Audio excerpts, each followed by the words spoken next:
بسم اللہ الرحمن الرحیم۔ میرے استاد محترم امیر المجاہدین شیخ الحدیث و تفسیر حضرت علامہ خادم حسین رضوی رحمۃ اللہ علیہ ہر موقع پر ہماری تربیت فرماتے اور اللہ تعالیٰ نے آپ کو وسیع علم عطا فرمایا۔ علم کے کئی شعبے آپ جانتے تھے، لیکن اکثر آپ کی تقاریر میں، خطابات میں ناموس رسالت کا ذکر ہوتا، حضور کی شان و عظمت و تعظیم کا ذکر ہوتا۔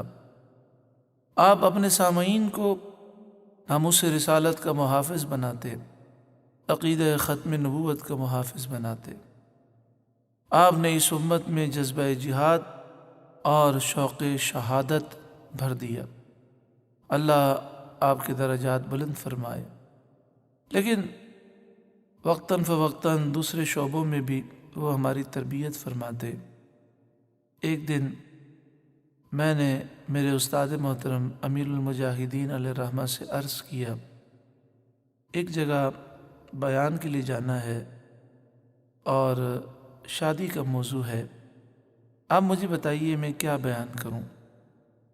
تو میرے استاد محترم امیر المجاہدین نے مجھ سے فرمایا کہ وہاں آپ یہ حدیث سنائیں کہ نبی کریم صلی اللہ علیہ وآلہ وسلم نے فرمایا، سب سے بابرکت شادی وہ ہے جس میں خرچہ کم ہو، جو آسانی سے ہو جائے۔ پھر یہ فرما کر آپ نے فرمایا، آپ جانتے ہیں اس فرمان میں حکمت کیا ہے؟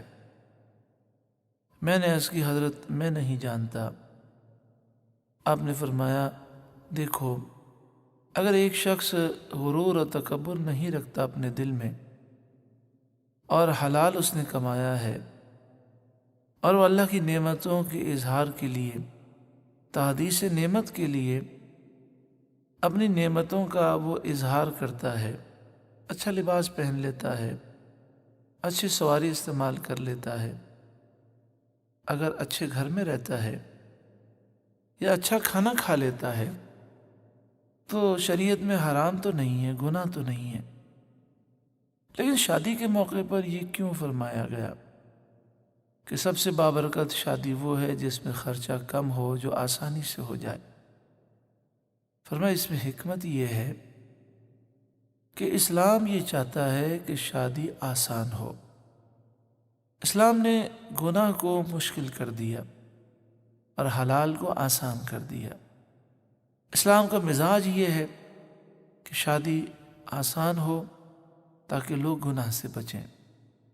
لیکن جب کسی کے پاس دولت کی فراوانی ہو اور وہ بہت زیادہ خرچہ کرے تو پھر نتیجہ یہ ہوتا ہے کہ وہ رسومات بن جاتی ہیں اور پھر دوسرے لوگ بھی ان کی تقلید کرتے ہیں، پھر شادی مشکل سے مشکل ہوتی جاتی ہے۔ ہمیں ان رسومات کا بائیکاٹ کرنا ہے۔ اللہ امیر المجاہدین کی سوچ کے صدقے میں ہماری سوچ پاکیزہ فرما دے۔ آج آپ دیکھیں، یہ چیزیں ہمیں نظر آ رہی ہیں کہ شادی میں ان فضول رسومات کی وجہ سے، اور بہت سی رسومات میں تو گناہ ہے، ان گناہوں کی وجہ سے کتنی نحوستیں آ گئیں، کتنی بے برکتی ہو گئی۔ اللہ تعالیٰ ہم میں سے ہر ایک کو توبہ کی توفیق عطا فرمائے اور حضور صلی اللہ علیہ وآلہ وسلم کے فرمان کے مطابق ایک اچھی اور پاکیزہ زندگی گزارنے کی توفیق عطا فرمائے۔ دعا فرمائے شادی کی یہ فضول رسومات اور شادی کے موقع پر تقاریب میں جو گناہ ہوتے ہیں، اللہ امت مسلمہ کو ان گناہوں سے اور ان فضولیات سے نجات عطا فرمائے۔ آمین بجاہ سید المرسلین صلی اللہ علیہ وآلہ وسلم۔